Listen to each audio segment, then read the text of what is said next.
जगन्नाथ मद्गुरु श्री जगत गुरु मदात्मा सर्वभूतात्मा तस्मै श्री गुरवे नमः तस्मै श्री गुरवे नमः। सर्वप्रथमे मुझे चरण रे गोटे दंडवत प्रणाम परसी दूची दयाकोरी ग्रहण करନ୍ତୁ। आपण मानकु आज झांगपिठा चढ़चढ़ीर नवम अध्याय को मु स्वागत करुच्ची। आज आपण मानकु बहुत दिन पर प्राय मासे पर आपण मानक देखा करुच्ची। गोटे छोटिया गपटे कहबी जो कि आपण माने मन हल्का हवा संगे संगे निश्चित भाव में शास्त्र सिद्धांत गोटे उपनीत हेबे। कथाटी हूँ कौन ना आम मैंने समस्ते कहते जे भगवान श्रीकृष्ण को आम नाम कले कलिजुगे केवल नाम आधार आम आलोचना कर सारी। एवं कथा हूँ कौन ना गोटे मु गल्पटी आपण मान आगे उपस्थापन करुँच। जड़े चिड़िकी रागिकी भाषा भाषा लगे श्रीकृष्ण को गाड़ी दिए ताहले तार फल कौन हम शास्त्र कौन निर्धारित कर गुरु मान मुखर शुणी गोटे गपटे मुझे आगे उपस्थापन कर कहानीटी यही पारे किंतु यार तत्व अति निगूढ़। दिनकर कथा करे करे अक्ष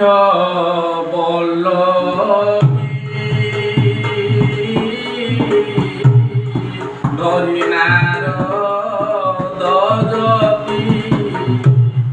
खरे खरे विश्व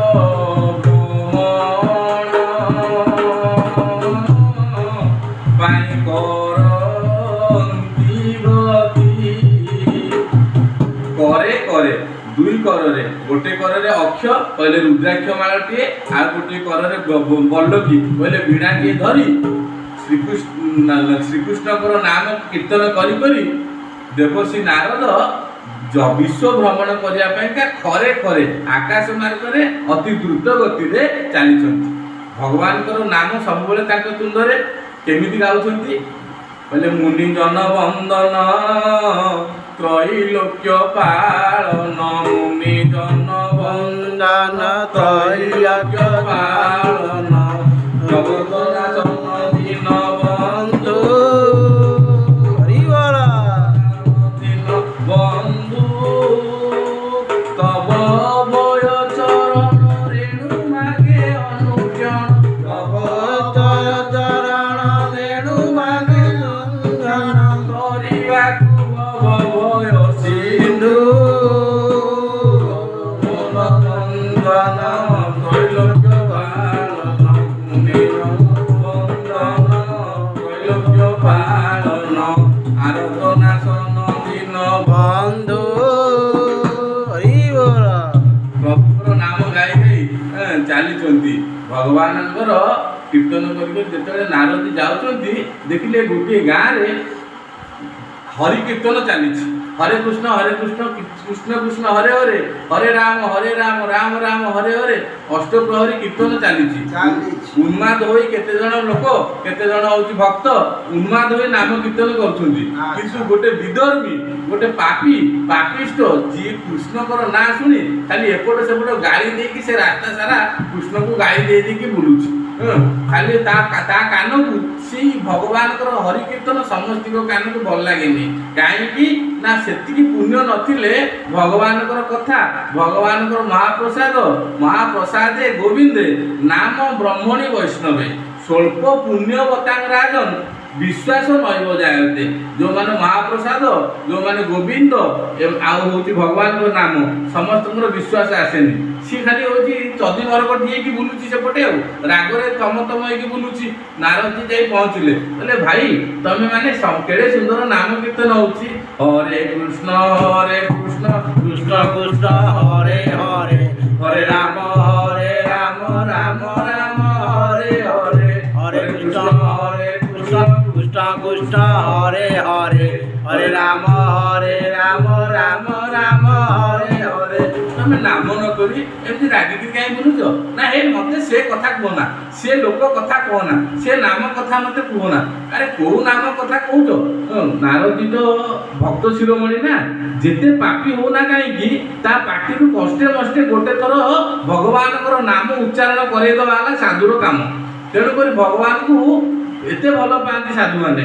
ନାରଦୀ କହିଲେ ଏଇଟା ଏଡ଼େ ଅଧମ। ଦେଖିଲେ କିଛି ସମୟ ପରେ ସେ ଲୋକଟା ରାଗିକିରି ଯାଇକିରି ଗୋଟେ ତୁଳସୀ ଗଛଟେ ଅଛି ଲୋ ମା ମାନେ, ତୁଳସୀ ଗଛ ମୂଳରେ ଯାଇକିରି ପରିସ୍ରା କଲା।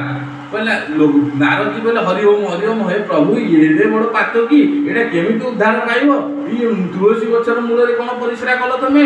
ନା ଏଇ ଗଛଟାର ବାସ୍ନା ବାଜିଲେ ମତେ ପରିସ୍ରା ଲାଗେ, ତେଣୁ ଏଇ ଗଛଟା ମୂଳରେ ମୁଁ ସବୁବେଳେ ପରିସ୍ରା କରେ।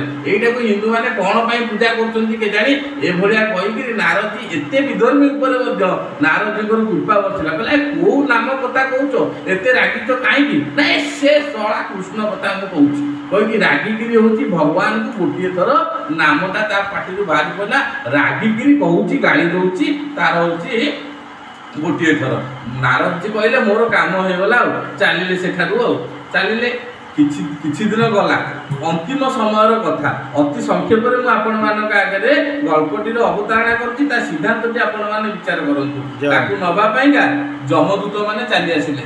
ଯମଦୂତ ମାନେ ଆସିକିରି ତାକୁ ଯେତେବେଳେ ନେଇକିରି ଗଲେ, ରାସ୍ତାରେ ବହୁତ ରାସ୍ତାକୁ ନେଇକିରି ଚାଲି ଚାଲି ତାକୁ ଦଣ୍ଡିତ କରି ଯାଉଛନ୍ତି।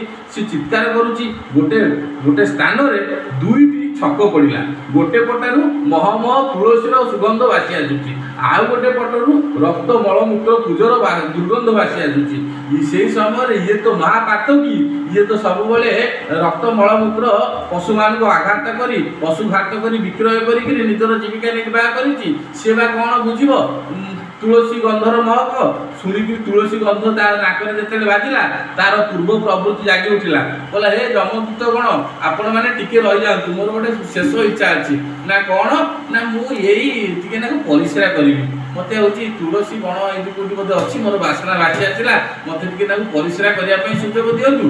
କହିଲା ଆରେ ତୁ ହଉଛି ଏ ଜୀବଟା, ତୋର ସେ ପ୍ରବୃତ୍ତି ଛାଡ଼ିବୁନି। ହଉ ତୁ ଯା, ସେଇପଟେ କିଛି ବାଟ ଭିତରକୁ ଯା, ସେଠି ପରିସ୍ରା କରିକି ଆସିବୁ, ତୋର ଏ ଶେଷ ଇଚ୍ଛାଟା ଆମେ ପୂରଣ କରିଦଉଛୁ, କିନ୍ତୁ ଶୀଘ୍ର ପଳେଇ ଆସିବୁ, କାହିଁକି ନା ଆମେ ସିଆଡ଼ିକି ଯିବୁନୁ।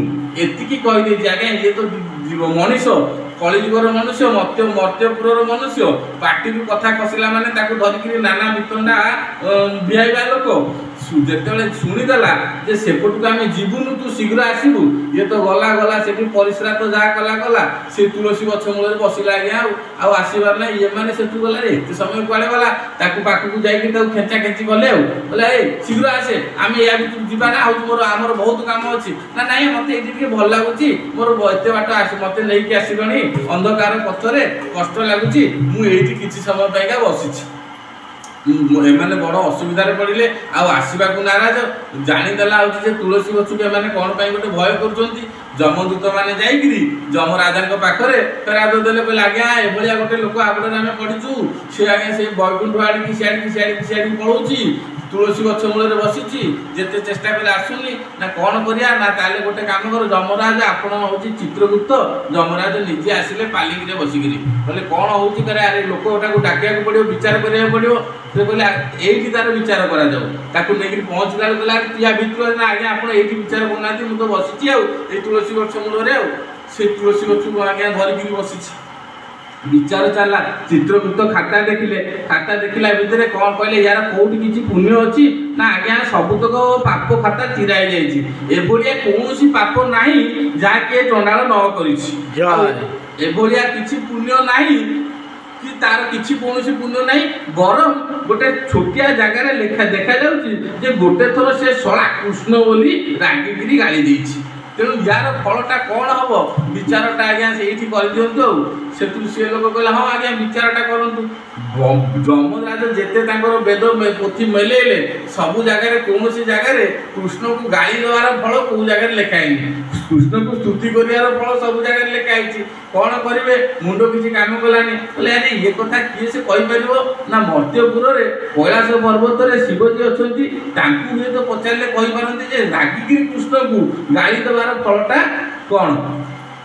ଯେତେବେଳେ ପାଲିକି ଉଠେଇକିରି ଯିବା ପାଇଁ ବାହାରନ୍ତି ବିଚାର କରିବା ପାଇଁ, ସେ କହିଲା ହଁ ଆଜ୍ଞା ରହିଯାଆନ୍ତୁ, मते न नेइकिरी की विचार मु निजे आसामी मु जदि न रही मो पक्षटा पुणी किए से रखिबो मु भी जीवाकू चाहूची ना तू केमती जीवु ना आज्ञा आपण माने मते नियंतु किंतु मु काले कोठी बाटेरे परिश्रा लागिवो ए गछुर गोटे ओपड़ी धइला गोटे कुड़ियाटे धरिला पाकेरे आज्ञा गोटे कुड़िया धरिला बोला ए मते केतेडे काले कोठी परिश्रा लागिवो मु ए कुड़ियाटा रहिले काम लागिवो जेतेले तुलसी धरिला आ जम पसिबे कि चित्रगुप्त पसिबे ना जमदूत माने तार पाकेरे पसिबे केही पसि पाइले हां दूरेकी रह याकू होची हमर होची बहुत सम्मान ये सम्मान जिनिस तो भलिया पाषाण बातरे पड़िची ना आज्ञा मु एकु छाड़िले कुआडे जीविनी ना ताले सी बसला पालिक रे आगे जम चित्रगुप्त ताको कांदेले पछरे जमदूत 3 जण ताको कांदेले आ शिव को पाखु जीव विचार होबेगा कांदे कांदे की कैलाश पाखरे पहुंचले कैलाश ऊपर जेतेले शिव की देखिले हर हर बम बम भोले गई गई एमान जेतेले जाउछन्ती शिवंकर